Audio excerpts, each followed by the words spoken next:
এর আগে যখন এসেছিলাম তখন সতর্ক সংকেত ছিল 7 এবং 6, সেই সতর্কতা সংকেত কিন্তু বেড়ে এখন 10 এবং 9-এ চলে গেছে।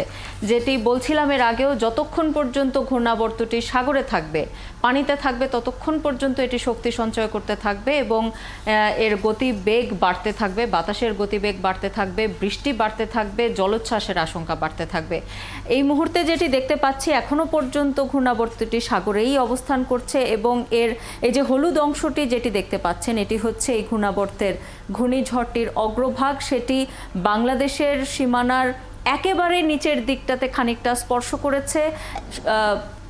স্থলভাগে স্পর্শ করতে আরও অন্তত 2-3 ঘন্টার মতো সময় লাগবে, যেটি আগে থেকেই বলা হচ্ছিল যে আজকে দুপুর নাগাদ 1-2টা সময়ের মধ্যে, দুপুর 1-2টা সময়ের মধ্যে এই ঘূর্ণিঝড়ের অগ্রভাগটি বাংলাদেশের স্থলভাগ স্পর্শ করবে এবং সেটি যখন যেতে থাকবে, এর যেটি কেন্দ্র, সেই কেন্দ্র বাংলাদেশে ঢুকতে সময় লাগবে সোমবার মধ্যরাত পর্যন্ত সময়, অর্থাৎ আজকে মধ্যরাত থেকে আগামীকাল ভোরবেলা পর্যন্ত সময়ের মধ্যে এই ঘূর্ণিঝড়টি বাংলাদেশের স্থলভাগের ভেতরে প্রবেশ করবে এবং আগামীকাল পুরো দিন এই স্থলভাগের ভেতরে এটি অবস্থান করবে, বাংলাদেশের ভেতরে। এবং এর যে গতিপথ দেখা যাচ্ছে সেটি হচ্ছে সাতক্ষীরা, খুলনা এই অঞ্চল দিয়ে এটি বাংলাদেশের উত্তরের দিকে, এখন পর্যন্ত যে গতিপথ দেখা যাচ্ছে উত্তরের দিকে চলে যাবে এই ঘূর্ণিঝড়। এবং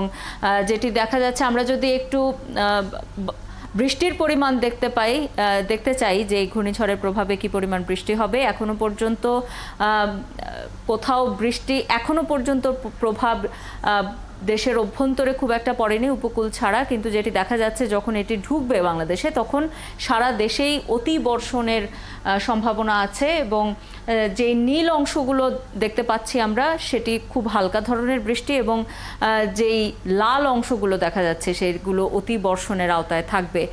আমরা যদি একটু